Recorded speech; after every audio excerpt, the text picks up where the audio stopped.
Hey, what's going on, everyone? Astrology Eric Rosen here. Wanted to talk to you today about this Saturn Jupiter square. Saturn in Pisces, square Jupiter in Gemini. Find out why this is Tom mental fuckery central now and leading all the way up to Christmas Day. We're going to feel this peaking out on Christmas Day of all days. So, whether you celebrate it or not, mark your calendars from now, from when you watch this video through December 25th and even into the 26th in the early hours of the morning. It's pressure. It's pressure to perform spiritually, to own the integrity of a sense of purpose of why you came here. But it's also making sure your head's screwed on straight, that you're still fact checking life and making sure that you're not just like la-di-da, daydreaming like, oh yeah, I'm on my spiritual mission, I'm doing the things, but then it's like, are the thoughts or the behaviors actually aligned with it? Are they actually like really going in that direction, in that train of thought? And the nice thing is that the simple acknowledgement and not emotionally, spiritually bypassing that can be confronting, but also liberating in itself. It's almost like, being surrounded 360 by all your fears. They've got you surrounded. Like Saturn and Pisces is like, okay, there's no way out. There's no way out of the mental looping, the conscious, subconscious looping that these planets create when they're in square in these signs. And so it's really just an opportunity for surrender. It's an opportunity to go, you know what, like, we're all going to feel limited at times in life, like the abundance isn't there fully. Spirit's more wanting to teach us lessons that are actually the gifts. Like, believe it or not, it's like, it's when you're in the middle of a challenge and you're like, how could this possibly be good for my life? Like, I've seen this pattern before. I've seen this disruption before. I've seen this, oh shit, am I going to be okay? Fear-based pattern moment before, or like the, gosh, is it going to get better, mode of belief and thinking. And especially, as I'm recording this, it's like the sun's at the galactic center of the universe in Sagittarius, that's Jupiter rules. So it's like, this is a good time for using words of affirmation to like talk ourselves like off any like ledges that, we're almost going to let like our dark side lead, of Saturn and Pisces, and the dark side of the coin of Jupiter and Gemini. And I think it's more about collapsing those negative beliefs and surrendering and confronting them and alchemizing them. And it's not about backing away from it and calling some like fake peace treaty to where we're just sweeping it under the rug and we're not looking at it. But it's like looking at like, what are the patterns? What are the patterns that play out the most? Make a list of those things, and then make a list of deeper whys for why you want to overcome those. And then I would call it spiritual channel intuitive affirmations that are going to get you through that. It's not even just like from the mind. It's more like,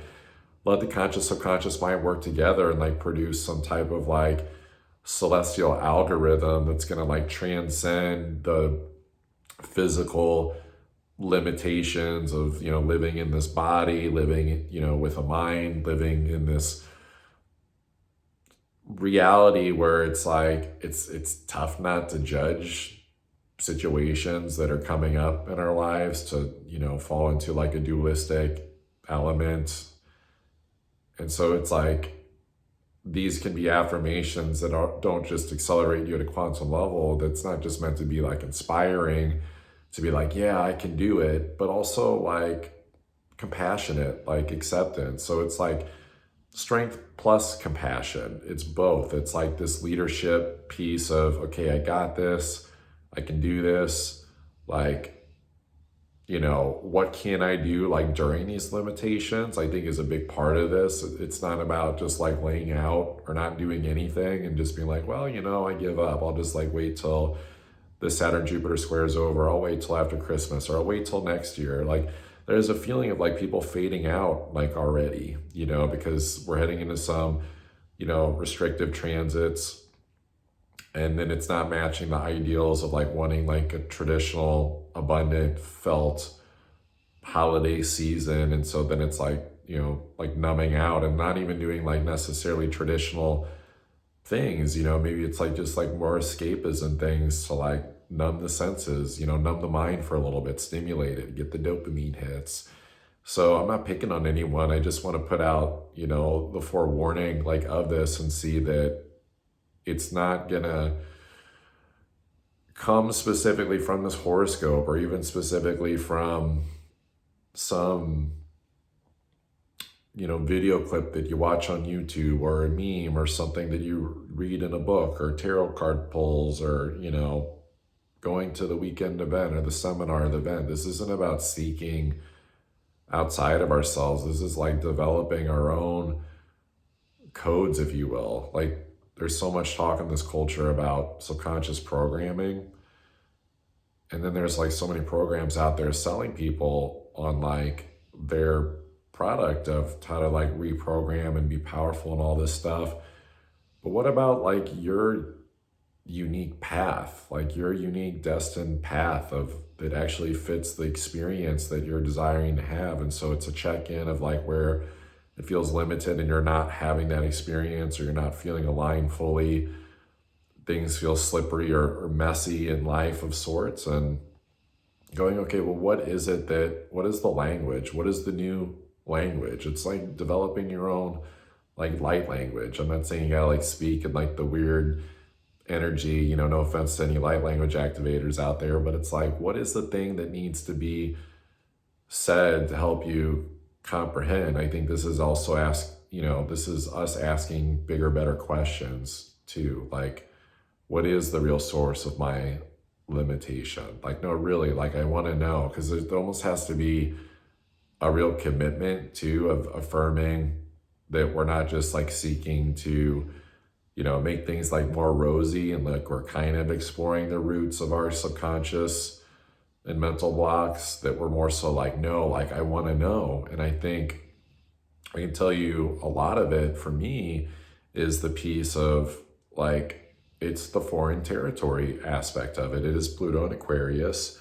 Uranus is in Taurus, which is the ruler. So this can bring up stability issues with where are we at in the world? Where's the future going? Where are we at with people and connections? And it could be, networks, friendships, relationships, money situations, basically things that ultimately are more of an extension of an existential understanding, like outside of ourselves. And so those energies aren't more so there to be consciously understood right now, especially with Mercury at fall, even though it's out of retrograde in Sagittarius and the sun there. It's like we can't figure it all out. There's no more puzzles. I've mentioned that before.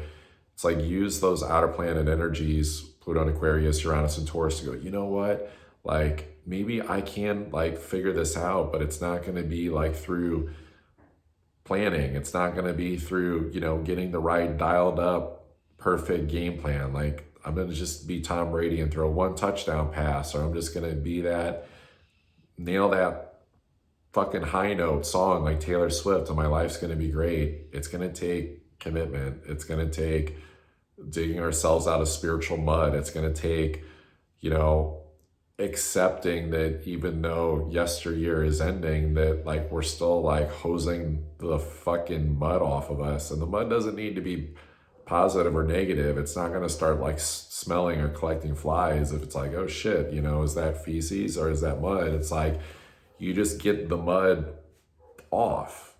It's like, where do we maybe sometimes roll around in the mud when Pluto's still in a Capricorn, and we're like trying to stay grounded, but like really like we were just like too humble or too restricted, and it's just like, gosh, can we get out of these restrictions? And it's like, well, now Pluto's in Aquarius, you can't be liberated. It isn't still a tight spot in the gene key it falls in, but nurturing it. So it's like hose the mud off, like wipe the dirt off. But it's not even just like a simple, oh, let me just like do my shower, do my energetic cleansing, do, my basic affirmations that I do every day. A lot of people are like, yeah, like I do this and this and this. And it's like, if you're not feeling, like $1,000,000 spiritually, then there's still more commitment and work to do. There's different practices, there's different disciplines. And so it's almost like this Mars retrograde and the moon crossing it as I'm recording this. It's like people like, maybe getting frustrated and like it's like reverse passion, almost like getting mad at the self or maybe it's like spirit guide connection, just any sense of like love and trying to be fierce but can't do it. Feeling, this deals with energies of feeling left out, loneliness, isolation, with that Mars retrograde, and then Chiron and North Node in Aries. And so it's going deeper into our cleansing practices. And I think those channeled intuitive affirmations is going to be like the guidepost to not just like create the miracle mindset where everything just like clicks in place and then it's all good. It's more so like, how do we keep on track when it's not like some track like an amusement park where you like drive the little antique car around? Like, I don't know if anyone knows what I'm talking about, but it's like at Six Flags in St. Louis, it's like drive a little antique car and you can't get off track. And it's like, well, that was the 30s when Uranus was in Taurus last time. It's like, this is like unraveling all these old value systems of like what stability looked like. And so now stability with Pluto in Aquarius and Uranus, that ruler of Aquarius in Taurus, it's like stability is going to look like your own rebellious path. It's going to look like there is no road. It's like Back to the Future shit. It's like, where we're going, we don't need roads. It's like, you are the road. You're all of it. You're the sun, the stars, the moon. Like, you're all of it. So even like something I say or like someone else says, it's like, if you're having that experience like right now, in this holographic experience where it's mirroring back that you're connected to all of it, the stuff that you like is the stuff that you like about you. The stuff that triggers you is the stuff you don't like about you. The more emotional and overblown the passion that triggers the emotions right now, the more that's a reflective identifying factor of something that you believe about yourself from an identity standpoint. And just because we affirm ourselves of what we are, the positives, mentally, consciously, doesn't mean that we're finding what all the beliefs are. And so that's why it's like channel and intuitive affirmations that put us in a synchronistic pattern a little bit more, even though it's still going to feel like we're bumping into walls and shit, metaphorically, that we are moving into this element of going, okay, well, I'm getting back on track because I'm affirming my commitment spiritually of my potency to keep my thinking in a positive space that's not like non-factual bypassing, but more so like, what is it that spirit's wanting to infuse through me? So this is a combination of free will choice of the journey to choose the frequency that you're dialing into that's unique to you, that's going to guide you to the lessons and the next steps, to where when people are struggling or people are saying it's all good, but then it's like not actually, and they're just, hiding something, that you're like, yeah, no, it was rough, but like, here's how I mastered it. Like, I just realized that it was a simulation. It's a holographic reality. I was going through lessons X, Y, and Z, and I maintained my center and my poise because, I was affirming things with my spirit guides, and then I was like glowing and then flowing and then going into these positions, where it's like, this is not about study hall 101 of basic spiritual things that are going to get you to your next level. And it's also not about going on like a wild goose chase for something outside of you that's probably actually shady as fuck, that it's trying to fill like a void and we don't even realize it. And that void is the recess of the heart that we're clearing out with the Mars retrograde, that's being really activated by this moon, that could be bringing up some like of the deepest like identity wounds of the heart. And it could be all across the board of what the experience was, past and present, past lives, like soul imprints mentally. So we have to be able to work through those things, because it's seeing it like this space where you don't want to be on this, I hate to call it a battlefield, but it is a lot of Aries energy. And I think we can evolve into a higher quantum reality of that. But for now, for the frame of reference of understanding, if it's a frequency war, a spiritual war, or there's contrast, there's conflict, we deal with these subconscious, deeper embedded inner child identity issues now. So like whenever like the battle feels much more real, we're in a position where we don't fold like a house of cards. So speaking of cards, I'm going to pull a card for this astrology. So, you know, and basically none of these transits are going to expire before Christmas. So take it to the bank for the next week, basically, except for the moon in Leo. Obviously the moon moves quicker than that, and then we will be, you know, of course, headed into the winter solstice with the sun in Capricorn before Christmas, as always, when the sun bottoms out. Maybe I'll do a video for it, maybe I won't. I'm gonna be watching, I'm watching from burnout right now. Honestly, I've been in like some overgiving energy, you know? So if you want to learn about what is going on for Pluto in your sign, your sun, your rising, that specials down below, as well as same thing for those outer transits next year.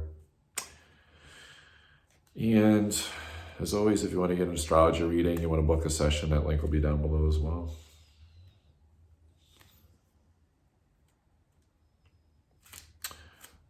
So let's draw our Christmassy tarot card, shall we, for this Saturn-Jupiter square.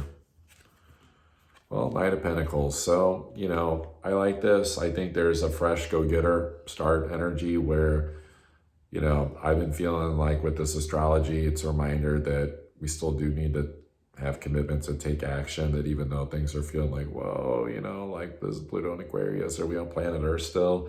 That when we have a focus of something more tangible, more physical, whether that's like a financial thing or, you know, some type of like just physical reality commitment, that can help ground and give a vehicle of ascension consciousness. That way we're not just like sitting around trying to process what the hell's going on and figure it out and then go live our lives, because that's not going to work, because that's too much on the mind. There's too many frequencies to plug into.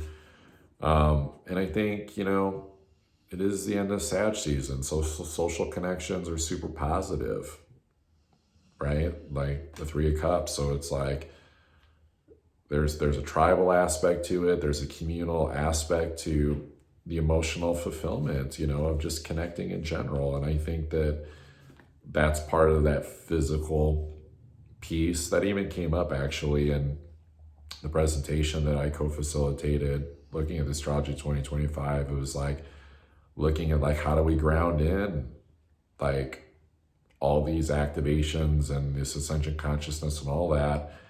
And, you know, me and the other facilitator both agreed, it's like, a lot of it's through community. But I don't know that we're feeling that grounded right now through all this. Queen of Pentacles in the reversal position. So I think this looks at those stability issues where maybe we're wanting to feel like all four contact points on Earth, whether that's like with a financial thing or a relationship thing, is coming up big time with the Mars retrograde in Leo. Something to hold on to, like a handrail. And I think that's why we just need to make commitments of like connections, pick up the phone, go hang out with people, obviously quality people. It's like, it's not about, you know, going to the bottom of the barrel and like, you know, calling up an ex or something. I know Mercury retrograde's over, it's infamous for that, but this is more about how do we showcase, you know, a better sense of ourselves. And so I think the way that we're going to do that is just by going and doing these things, because it's like the last card, it's like the Four of Cups. So it's like, we've got enough information, we've got enough lessons, at least in terms of like the mental processing. Like there's no new like information coming at this time. And that's what's hard, is like Jupiter wants to go and expand and collect all the data and all the facts so it can understand the experience mentally, sometimes before even having it. But Saturn is saying, you gotta let go, you gotta let go, you gotta let go. Like, I'm gonna hold you tighter, and restrict you, hold you, like whenever you're afraid to go expand and just like live and have these conversations and, the people that you're familiar with and hanging out with.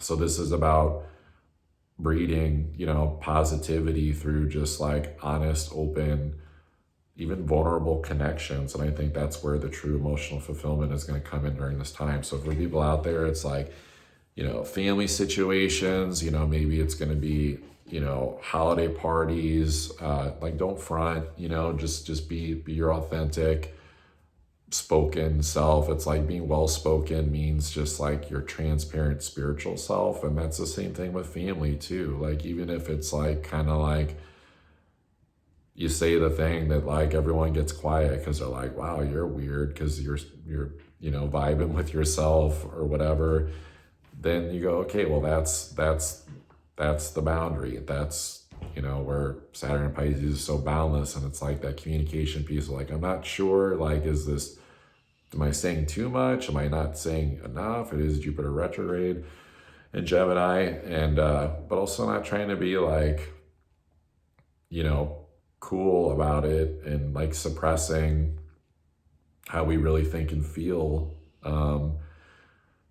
to fit in, and just like try to keep that Pseudo harmony. It's more so about how do you just show up vibrationally and just being a fun, loving person that feels yourself. And there's no codependent receptacles in you. And if you see a codependent receptacle, it's like Superman fucking X-ray vision and look through that, wall that you put up, that we all have put up at one time in our life or another, and see what that blind spot is, see what's hiding there, what's hidden, what is that piece that's not allowing us to like really fully let go and just enjoy the fact that it's not always about having all the information. It's not always about the fucking crazy rabbit who's late in Alice in Wonderland thinking with Saturn the timekeeper that somehow something's factually behind the reality, the experience, the story is behind. You're not behind in the story. If anything, you're actually just like right on time. And I think those are some of the most beautiful revelations that can come from these deeper awarenesses of like where we allow ourselves to use these affirmations and milestones and flow in our reality and see what lessons we're being led to and do what we can even when it's restrictive. And it's in those moments where you're only just doing what you can and you let go that you're like, oh shit, I am on time. Like everything is fine. It just looks messy, different. It's a lot, but let me appreciate this milestone moment of gratitude. So it's like, it's like, oh, there's not enough presents under the tree. It's like, well, you're in a home. There is a Christmas tree. You have people to talk to.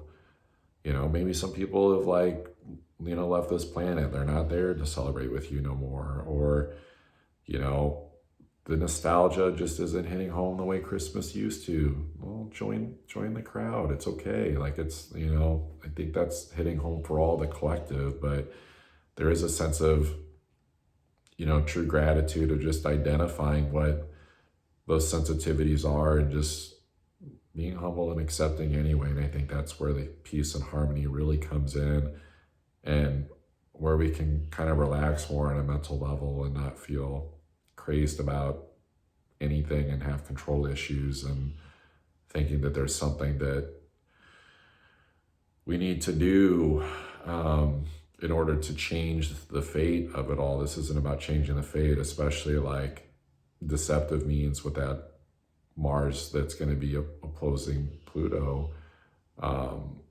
It's almost like kid-like, like stealing money out of your mom's like purse. It's like change your change like your view of the world or something, or like to have fun or like have a good time. It's like that type feeling. It's like don't borrow against yourself energetically.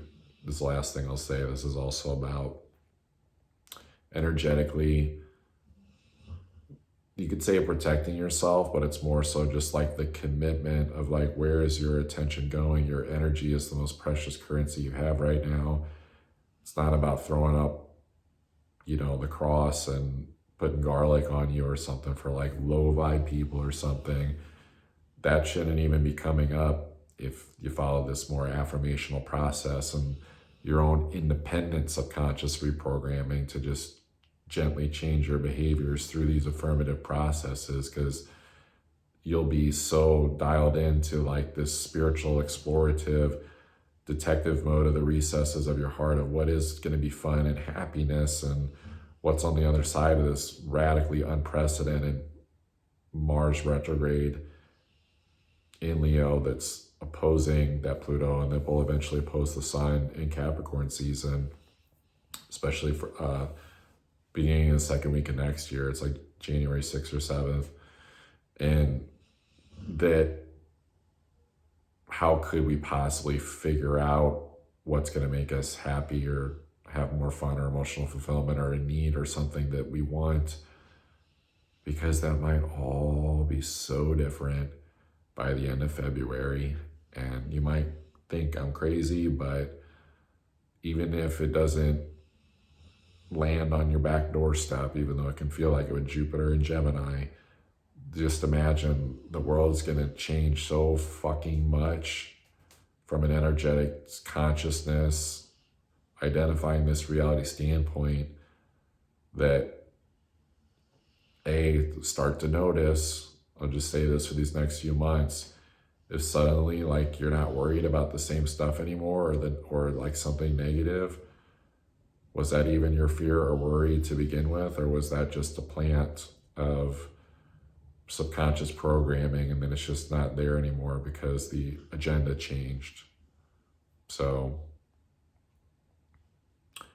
I'm speaking to the UAP stuff too in a lot of ways, and like the hologram energy of like fucking duping people in like a new way, where it's like, okay, we've ran the subtle mental reprogramming, fucking MK Ultra stuff on them mentally.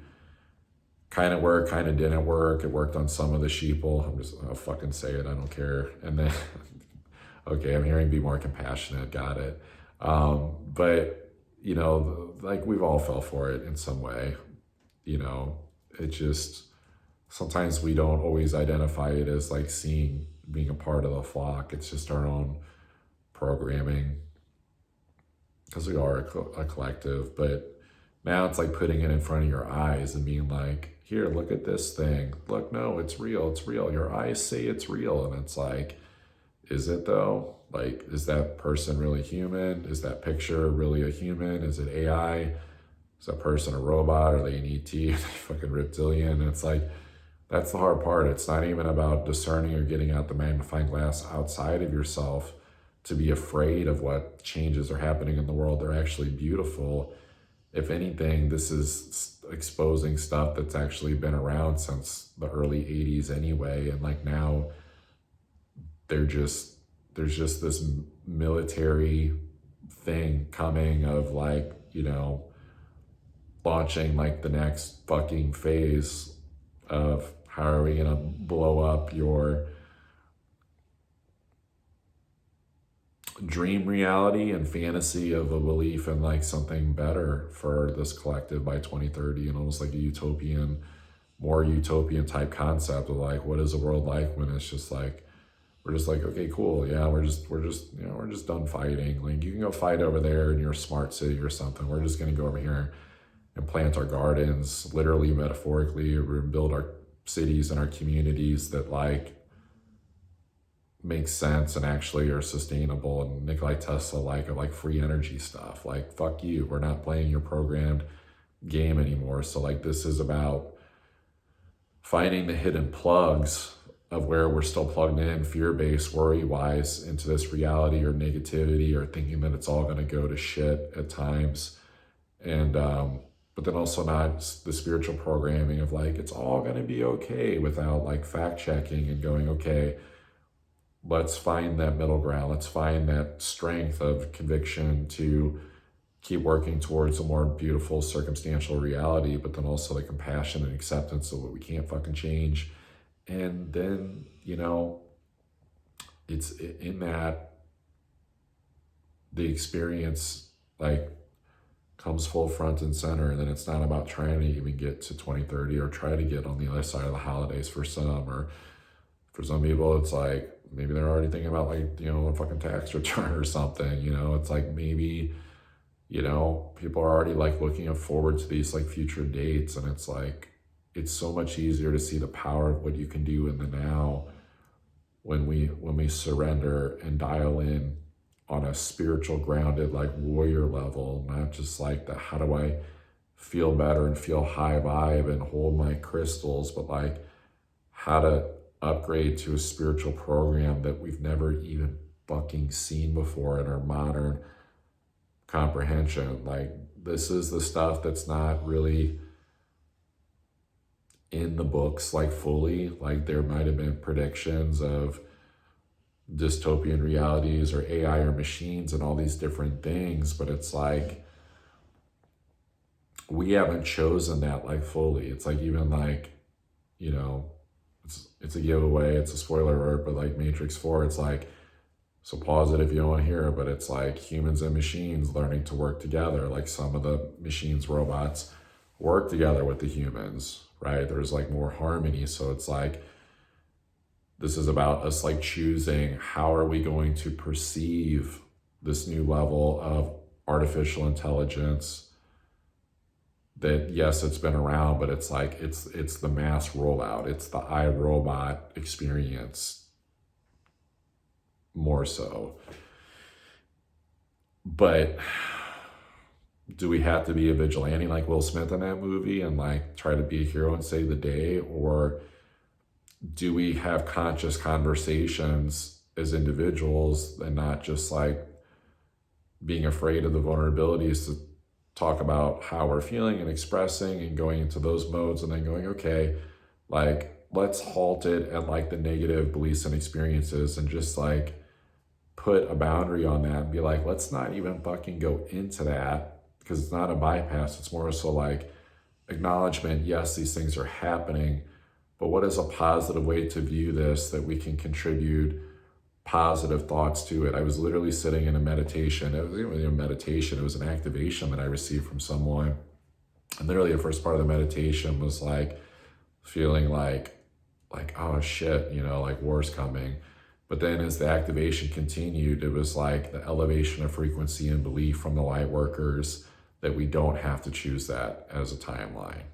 And so this is where it's why it's important to unplug from the worry, the fear, not getting lost and just, man, fuck, I want, you know, this or that to change, or I need more information. It's more so, what can you actually do in your expression? And it's not about deceit. It's not about pulling the wool over people's eyes. It's not about control. It's not about seduction. You know, it's not about trying to penetrate someone's mind to get them to like be influenced a certain way, nor is it like being afraid to like be assertive. It's assertive and courageous for what is something that you know that's been on your heart probably for at least this last month that you want to express more of. And even if you don't know the footing of how that looks, it's like, start to have conversations with the universe about it, talk about it, and be like, hey, yo, like you put this vision and this thing on my heart, and I don't know if this is gonna happen. Is this even real? Like, is it just a fantasy? What do you want me to do with this? This brings up fucking, feels like basic Atlantean like understandings of like where they try to use intelligence and like almost like their version of AI basically to understand like timing to try to control like the natural rhythms of nature and the chaos, and like thinking like we're going to be smarter, and like their version of a smart city, we're going to be smarter than like this chaotic, like dumb, prehistoric nature that doesn't have like a consciousness to it. And it's like the sophistication is all of it. It's humans and the machines and the AI, the machines, but nature also. It's all of it. It's not about one winning over the other. It's about, in the moment, which environment do we need to be in. Sometimes we got to just go and plug and just flat out be in nature. Other times we just need to be finding that natural rhythm, like when we're like working or when we're meditating. It's like, it's the combination of both. So I've said enough. I'll see you next time.